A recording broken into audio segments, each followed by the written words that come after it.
I only picked him up because the highway was empty. The sun was dying behind the cliffs, and I didn't want to feel alone.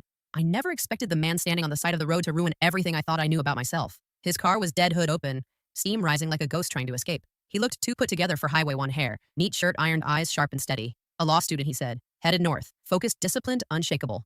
Everything I wasn't. I told him I could drive him to the next town. He hesitated like he wasn't sure if trusting a stranger was legal or something. Then he climbed in. And the moment he did, I felt the air shift, like the wind had sucked in a breath. He sat stiff at first, hands folded like he was preparing for an exam. I told him to relax, that the road was safe, that I drove it all the time.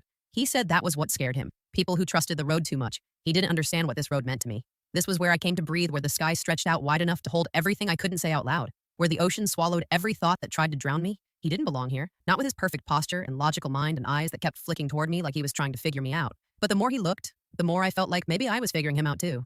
Cliffs rose beside us, glowing orange in the fading light, waves crashing hard below us, sending spray up into the air like sparks. The world felt too big, too bright, too alive. He kept stealing glances at it, then back at me. You really live like this? He asked softly. Like what? With no plan. I smiled without meaning to. Plans are cages. He didn't answer, but I saw his jaw loosen, his shoulders sink back. Something in him cracked open just a little.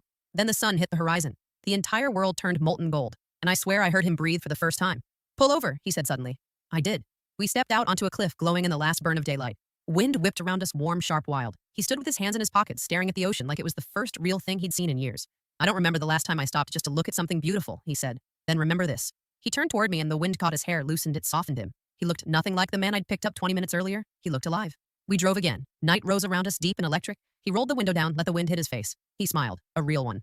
Soft and dangerous.